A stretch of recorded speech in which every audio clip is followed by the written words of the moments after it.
warreen viidiyoo kana ilaaltan murteessan viidiyoo kana nama hunda biraan nagaa viidiyoon kun bakka hunda qabu qaba akkuma kana duraatti YouTube illee share like godhaan kana gargaartan jecha gara ajandaa tokko har'aan tana qabannetti dabarra ajandaan kiyya kan qabadha isaa maree haala ammaan tana deemsifamaa jiru kana wajji wal qabataa jechuudha. Mariin kun marii akka biyyaalessaatti adeemsifamaa jirudha. Kun jajjabeeffamuu qabu waan gaariidha.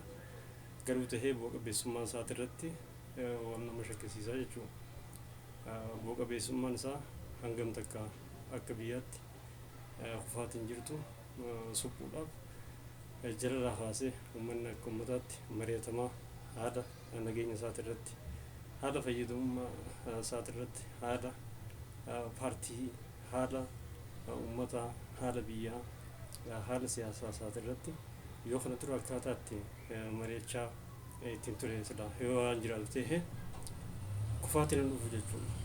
Mariin hin jiru. Mariin jiru marii siyaasaati. Irra baay'een isaa dantaa siyaasaa eeguudhaaf marii mari'atamu malee jiddu galeessa uummataa eeggatu miti jechuudha. Mariin jiddu galeessa uummataa yoo waan eeggatamu ta'e uummanni abbaa biyyaa ta'e abbaa sirnaa ta'e sirna isaa biyya isaa eeggachuu danda'u ture. Amma rakkoon bikki inni cimaa bikki inni jiru uummata keessa uummanni dantaa siyaasaatiif akkaataan ittiin oolle mul'ataa jira jechuudha. Uummanni bikkatti sirna tuffeetti sirna kana bikka sirni feudalizimii sirni imperialistii jechuudhaan eegaa adda baafatee hubateen boodatti karaa isa baasutti haalli itti deemee inni jira jechuudha. Jaarmiyaan tokko akka jaarmiyaa siyaasaatti biyya san keessatti humna qabaatee jiraachuu akka hin dandeenye namni tokko dhuunfaadhaan yaada isaa tarkaanfachiisee biyya san keessatti kabajaadhaan jiraachuu akka hin dandeenye inni beekamaa jechuudha.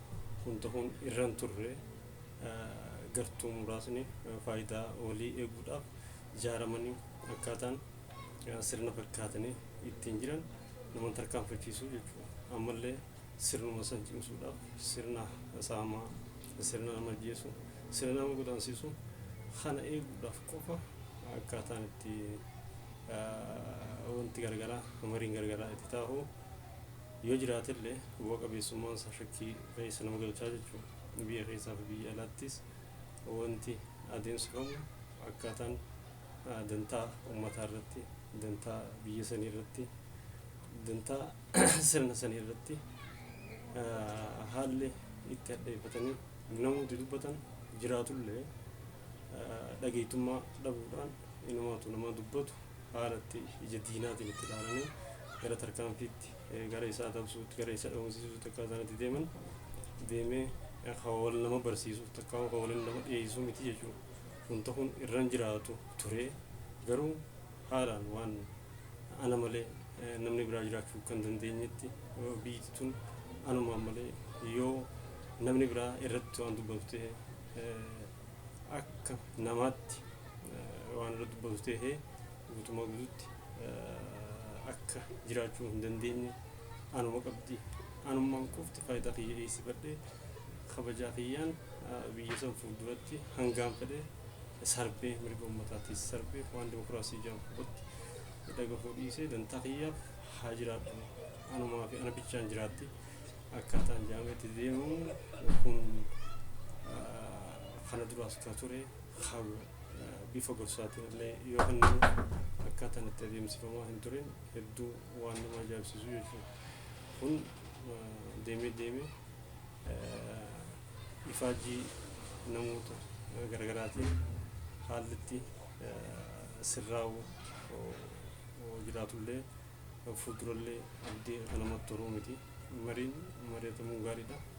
Garuu fuuldurri isaa maal ta'uu akka irratti cimee kallattii hundaanuu namni hundi irratti akkasitti walii galee itti deemuu danda'uun waan guddaadha jechuudha. Kanuma